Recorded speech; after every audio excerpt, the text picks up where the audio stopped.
Plane তো আমার বাপের, তুমি আসো। তোমার শ্বশুর কব্বা থেকে এসে প্লেনে উঠাই দেবে নি। আমার না একটুকু ভালো লাগে না টাকা দাও। তোমার কাছে।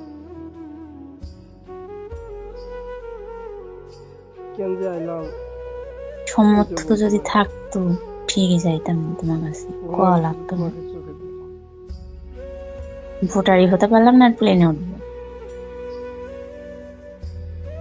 সেদিনের কথাগুলো অনেক মনে পড়ে কেন জানো? আর একবার কও, সত্যি সত্যি যাবো কিন্তু। আমার বাচ্চা চিনো? আমার বাচ্চা চিনো না? তুমি তো প্রধানমন্ত্রী আসতে পারবা না। আমি প্রধানমন্ত্রী ছিল না, আমি শেখ হাসিনাও না, আমি তোমার বউ। যে কি বললো, এই দেশে কি কাজ ছিল না? একসাথে তো থাকতে পারতাম, ডাল ভাত খেয়ে। কি চাইছিলাম এমন?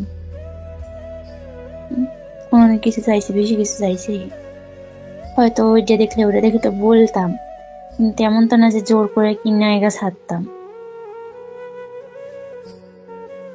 তুমি চলে আসো, আর ভালো লাগে না। আসলে কাছে থাকতাম, বিশ্বাস করো, তোমার ঢাকাতেই যদি থাকতাম আমি এখনই চলে যেতাম। আরে মিষ্টি বউ আমার।